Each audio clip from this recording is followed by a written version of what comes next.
Okay, good day, my dear students. This is Teacher Tin, your mathematics teacher. Okay, so for today, we continue studying about patterns. And the competencies that we will address are that you, being the learners, will be able to list the terms in a sequence given the general term. And you should be able to find the general or nth term of a sequence.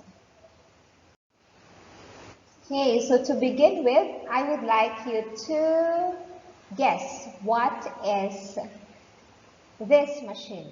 Okay, so this is a rice mill machine. Okay, next, what do you think is this? This time what you put in is the rice itself, and the product will be a flour. So this is a rice flour machine. Okay, next we have here a blender. Now, why did I ask you about those machines? Because as we study the term about, okay, as we study about relation, we always have an input, and through a process, an output is generated. Okay. Now, when your input in the rice mill machine is the palay, rice, we expect two outputs, the white rice and the rice hull. If we write them as ordered pairs, we have rice, white rice, rice, rice hull. So you would notice your abscissa is repeated. Okay. So we have here a one-to-many relation. Okay. One input, many outputs. So if you write in ordered pairs, the input repeats.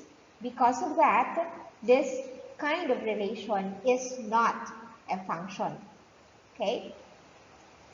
Next, this time in this relation, we have many inputs, but through a process, an output is only one. Okay. So if we write them as ordered pairs, for every input, we pair it with the output.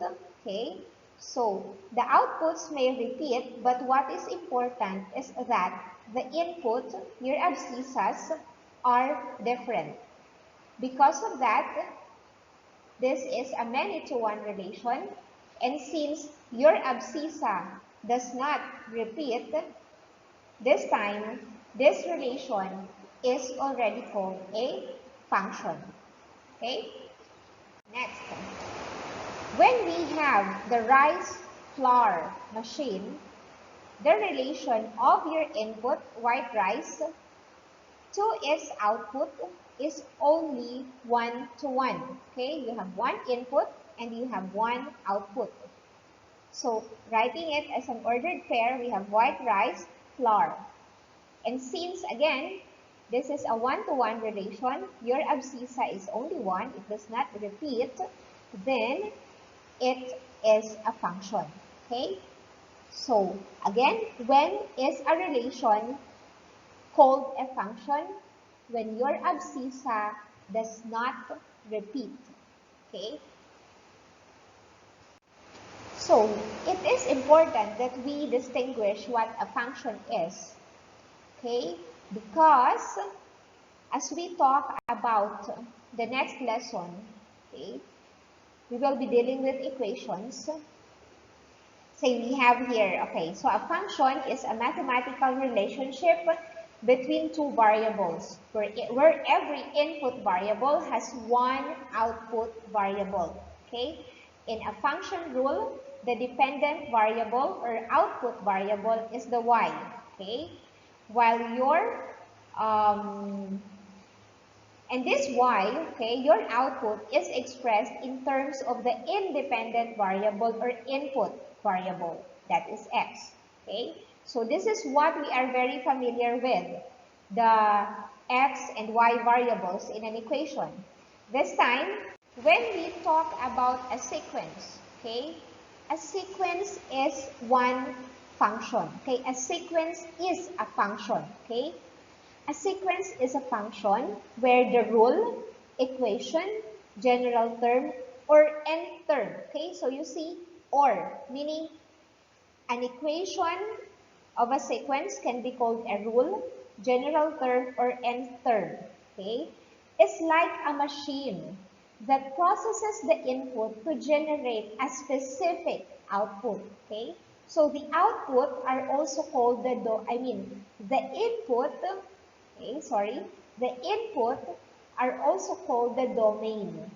And that is the finite set 1, 2, 3 up to n, if you know the last term, but an infinite set if you do not know the last. Okay, so 1, 2, 3, and so on.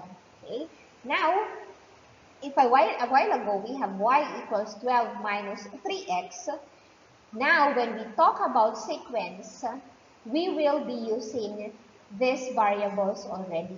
Your x is replaced by n. Your y is replaced by a sub n. Okay? So, don't be so amazed na, oh, n, tapos may a sub n. Okay? You should still be able to relate it to the x and y. Kung dati, y ang ginagamit, ngayon a sub n, tapos etong si x naman, ngayon ay papalitan natin ng n. Okay? Diba ang x pinapalitan?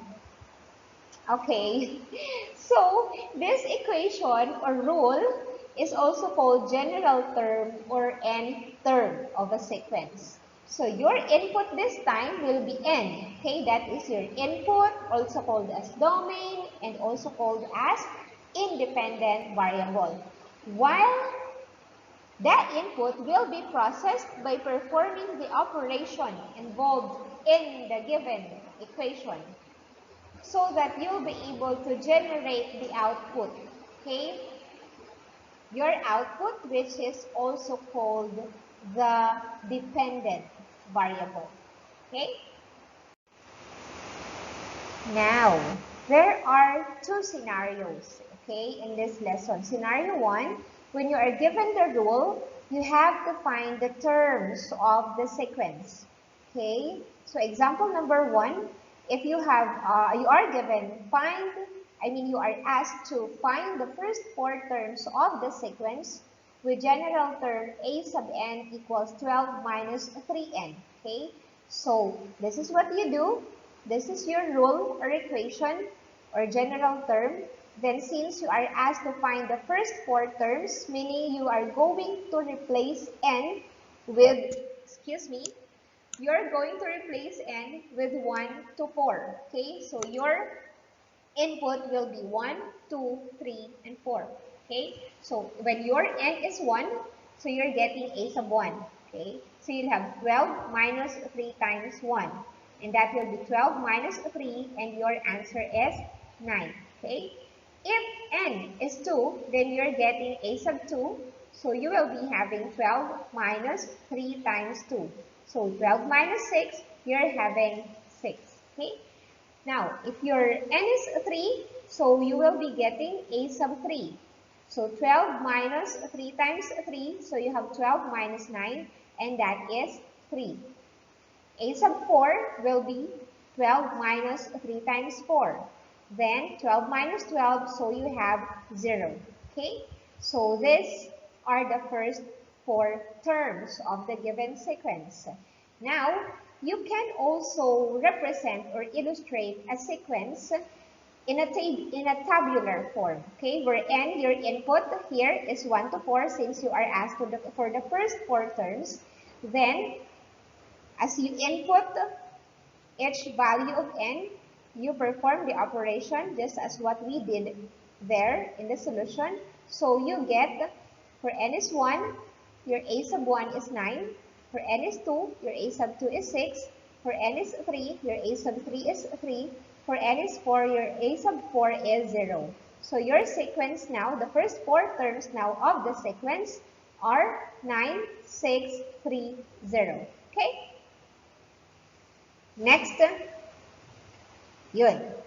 Next, example for scenario number 1, when you are given the rule and you will give the term that is being asked. Say in example 2, we have what is the 7th term of the sequence a sub n equals 2 raised to n minus 3. So since you are asked for the seventh term, so your input, the value of n will be 7. Okay, so this is your equation. That's the nth term or the rule. So we replace n with 7. So we have now a sub 7 equals 2 raised to 7 minus 3. Now, performing 2 raised to 7 first, since we apply the PEMDAS rule. So perform or simplify the exponent first. So you will be having 2 raised to 7 equals 128. Okay? Hindi po yan 2 times 7. It should be 2 times 2 times 2 times 2 times 2 times 2 times 2.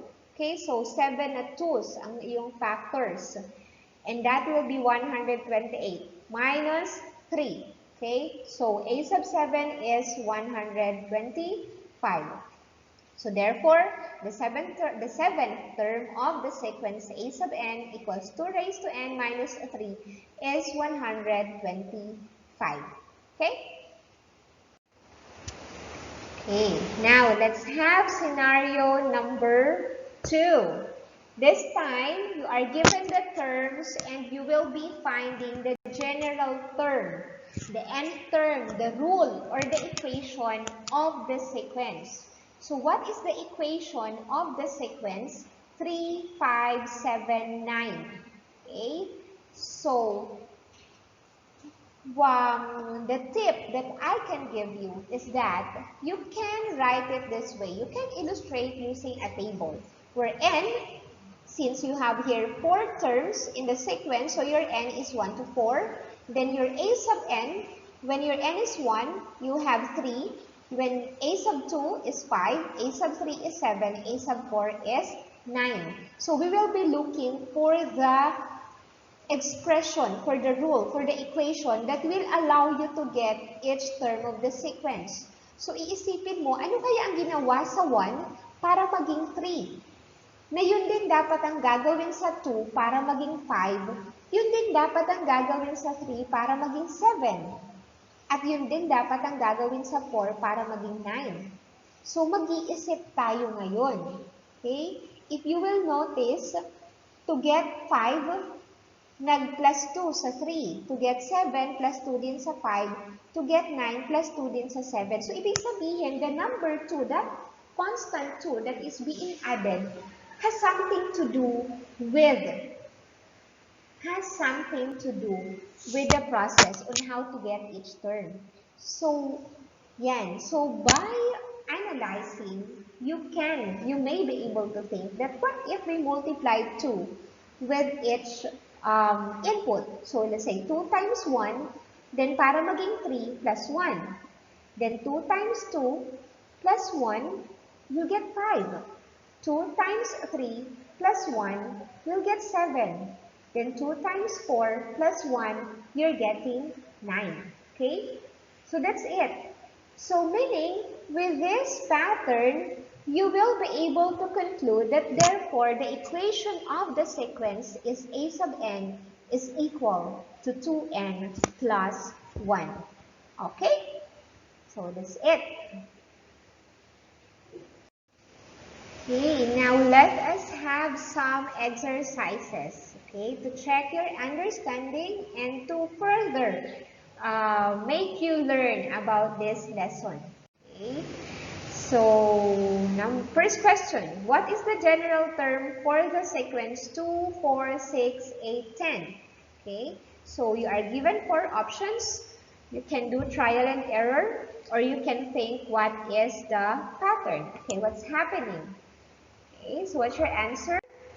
Okay, the answer is a sub n is equal to 2n. Okay, since 2 times 1 is 2, 2 times 2, 4, 2 times 3, 6, 2 times 4, 8, 2 times 5, 10. Okay, next. What is the missing term in the sequence negative 5, negative 9, blank, negative 17? Okay, so what do you think is the pattern? How is negative 9 got from negative 5? Okay, so what's your answer? it is negative 13. The next term, the missing term, is negative 13. Okay? You should be able to think that the pattern is you are adding negative 4 to each. So negative 5 plus negative 4 is negative 9. Negative 9 plus negative 4, that gives you negative 13. The negative 13 plus negative 4, so you get negative 17. Okay? Next. What are the first four terms of the sequence? With nth term, a sub n equals n squared. Okay? So if n is 1, we're getting 1, since 1 squared is 1. N is 2, 2 squared is 4. N is 3, 3 squared is 9. If n is 4, then 4 squared is 16. So what is the answer? Letter C, 1, 4, 9, 16. Next, what is the third term of the sequence with equations a sub n is equal to negative 5n plus 17? Okay, so that is 2. Since you have to replace n with 3 since third term, so negative 5 times 3, that gives you negative 15. Plus 17, so that will be 2. Last exercises. What is the rule for the sequence 1, 1/4, 1/9, 1/16? Okay, what's the rule for this? You should notice that the numerator is always 1. So, ang iisipin nyo na lang po, what is the pattern to get each term of the denominator? I mean, each denominator of each term. Okay? So, yun. So, if this is 1, meaning that's 1 over 1. So, we'll have 1, 4, 9, 16 sa denominator. So, if you recall, meron tayong question kanina na ganyan yung answer. So, what is the answer here? A sub n is equal to 1 over n squared. Okay? Since n squared, 1 squared is 1, so 1 over 1 is 1. 2 squared is 4, so you have 1/4. 3 squared is 9, so you'll have 1/9. Then 4 squared is 16, so we will have 1/16. Okay? So that's it. So this is practice task 3. Then you can work on this now. I know you can answer this now correctly. Okay, so that's all for this session. I hope you had a happy hour with me, a productive hour with me, a meaningful hour with me. Okay, I hope you learned something. So that's all. Have a great day, everyone. Thank you. Keep safe always. God bless.